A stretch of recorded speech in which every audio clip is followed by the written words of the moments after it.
The Archies, that has been adapted from the Western comics, the Archie comics, to the Indian setting, opens up with a cute little explanation of the town of Riverdale where the movie is set. After that quick history lesson, we get to the first of many earworms of the movie, aptly titled Kahani Suno, as Zoya Akhtar leads you into this new world. The song is fantastic, as is expected when you have legends like Javed Akhtar, Shankar Ehsaan Loy, and Ankur Tiwari, amongst others, working on it. However, no one other than Archie Andrews and his band is seen lip syncing to the song up until the very last verse of the song, where you can see all the main characters singing along. Funnily enough, the words that each of these new or relatively new actors sing along to are "You say I'm young and I've got nowhere to be.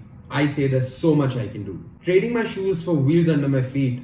I'm rocking and rolling past you. Suno, suno, suno." I know I sound like I'm giving a boring speech, but that's better than me singing, trust me. Anyway, I'm either looking too deep into this, or this is Zoya's, the actors, and her team's way of telling us, the audience, that while 3 out of the 7 main actors in this movie come from filmy backgrounds and filmy families, there's a lot more to them than just their surname. And that we, as an audience, need to appreciate good talent regardless of where it comes from. Now, whether that talent is good or not, that is for you to watch the movie and decide for yourself. Speaking of performances, let's be honest, fortunately or unfortunately, this is the main talking point about this movie. Are the Nepo kids actually any good? Was there any bad performance? No, not really. Was there any mind-numbingly good performance? No, not really. Were there a lot of solid first impressions? Absolutely. The ones that stood out the most to me was Suhana Khan as Veronica, Agastya Nanda as Archie, and Vedang Raina as Reggie. Their screen presence was solid. They held my attention. At no point did I think they looked uncomfortable in front of the camera. They danced like absolute pros. The energy was there for us to see, and they were as confident as they could be. What more could we ask of them?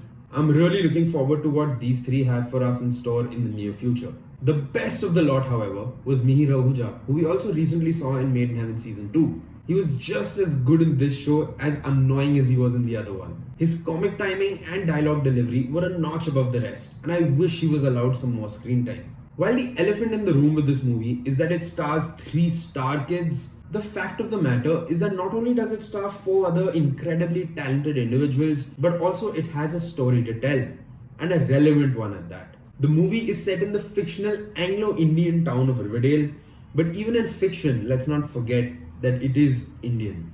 There are multiple parallels that can be drawn about what the movie talks about and what we see in real life on a day-to-day basis. From newspapers only talking about propaganda to the fear of getting left behind. From teenage angst and love to telling what's right from wrong. From discovering oneself, whether that be sexual preferences, ambitions, or just one's greater purpose, to the movie's most direct and obvious matter of development at the cost of the environment.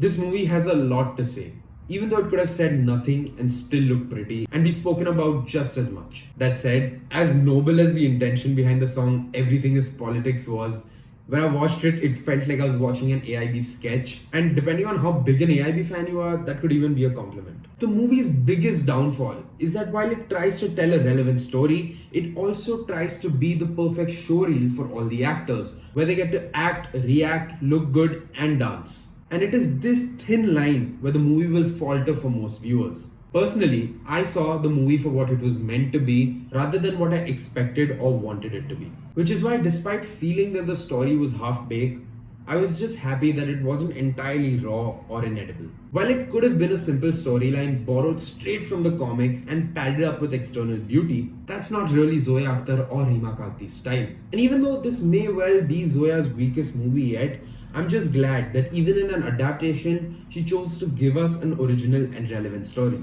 I'm also very happy that we're getting to see a lot more teenage/young adult films, because Lord knows that in this world full of action movies, we could use an Archies or a Friday Night Plan every now and then. This was just my chance to shamelessly plug Friday Night Plan if you haven't seen it yet. What a delightfully fun movie to watch. Honestly, after Animal, this just seems like a ray of sunshine. I love the songs. I quite like the setting. The acting, of course, was not perfect, but I didn't mind it. So yeah, if you were a fan of the comics, let me know what you thought about the movie down in the comments below. I will see you soon for another review. Hopefully, I don't know what it'll be, but till then, take care and peace. और बजाओ on, yes, please on.